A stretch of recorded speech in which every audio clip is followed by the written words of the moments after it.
what I want to show you next is how the SDR has performed versus gold, which was how the original basket was weighted. And it looks at every single time there was a shift in the weighting of the baskets. And you can see from this that the SDR's value has not held. Of course, that's because of the fiat money inside of that fiat money basket.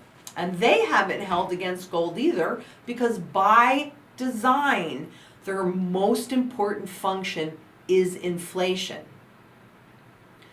But what I also want you to think about is you saw the 3 times that the IMF has issued those SDRs, 3 times, and the IMF controls that. How much faster do you think that value will be lost once commercial banks are encouraged to create SDRs and SDR trading markets? What happened with the derivatives?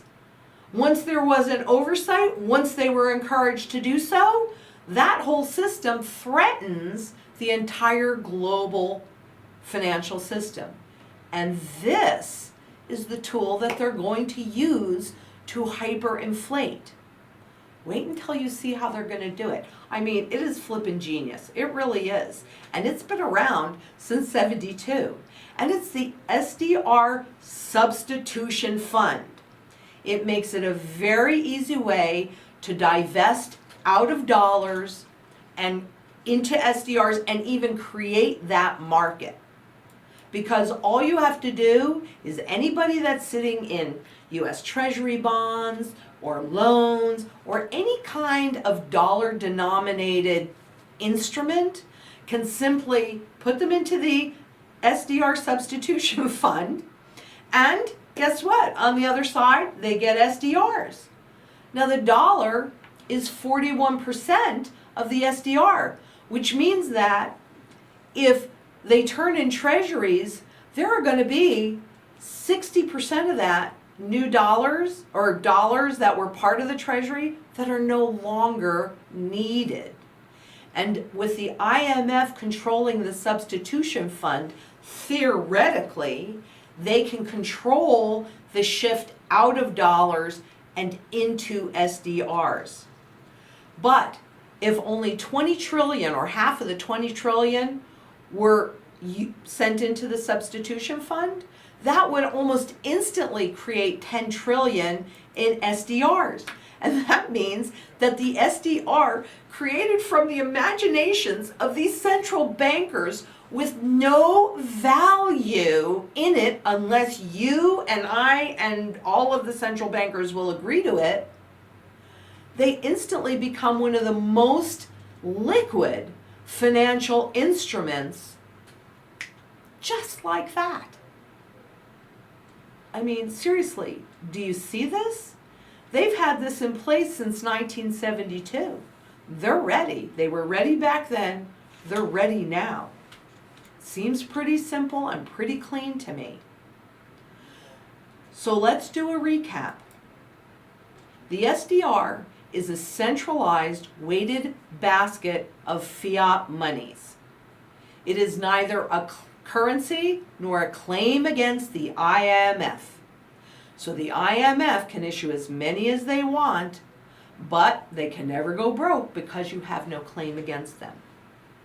The MSDR is a brand new monetary tool created out of nothing that can create brand new fiat money instruments. That's what the SDR is.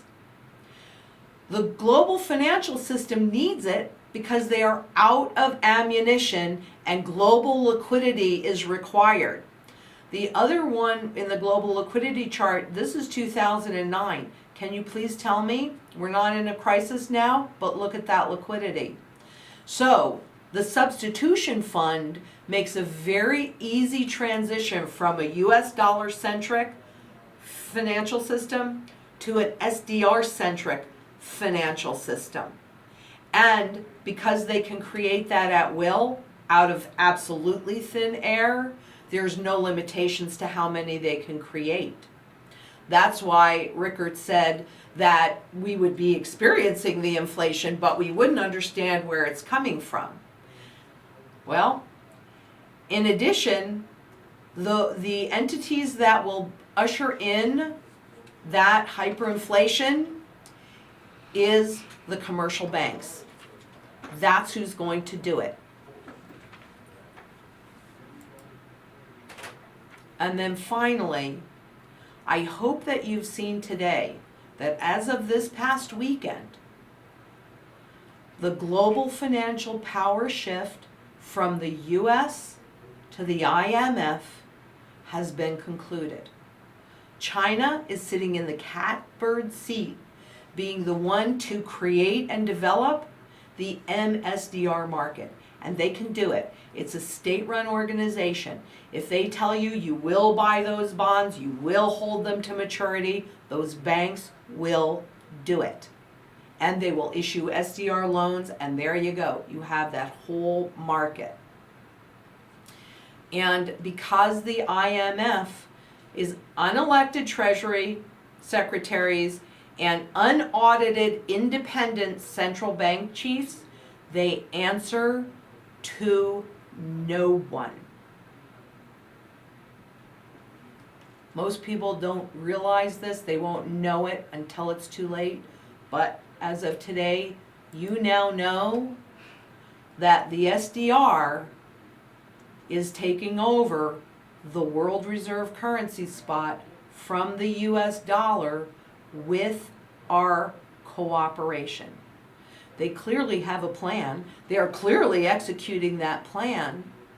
So my question to you is, do you have a plan? Because here at ITM Trading, we absolutely do. I've studied currencies since 1987, and they all look the same. And it's based upon a recognizable pattern of valuations and movements. And it enables educated choices that protects your current standard of living and positions you to grow wealth and to generate income on the other side of this complete transition. So call your precious metals consultant today and talk to them about how the strategy fits in, or any questions about this webinar today. Feel free to call us because we really do love questions. But the foundation of the strategy is based on dynastic wealth, which is tangible, and particularly gold money, because that holds your purchasing power and prevents inflation. It's also, it runs no counterparty risk. So you hold it and you own it outright. And it is absolutely the ultimate hedge. And for those out there that might think, well, that can't happen here, this is what happened at the beginning of this shift into a pure fiat system in 33. They know how to do this. You see that they actually are doing it. So you want to be in position.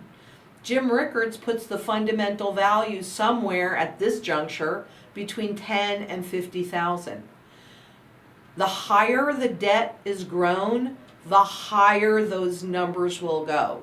In Germany, gold hit 87 trillion marks for 1 ounce, but you couldn't buy a loaf of bread with it, but you could pay off a mortgage. So there's strategy here. Call and talk to us about it. Because thanks to Wall Street, and thanks to the fact that a rising gold price is an indication of a failing currency, they have put gold on sale. And today especially, they have put gold on sale. Take advantage of it. I cannot encourage you strongly enough to take advantage of it, because we do not want you to get caught looking the wrong way. And we're available to you 24/7, very easy access. To watch any of the full-length webinars, just go to our webinar archive. They're all in there. If you're short on time, well, Bill's doing a great job of taking the webinars and breaking them down into little bite-sized pieces, typically between 4 and 10 minutes. We're also on Twitter. We're also on Facebook.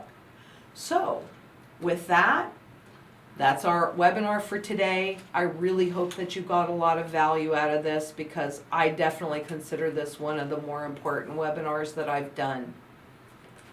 I hope that you got a lot out of it. If questions come up for you, we're a phone call away, we're an email away.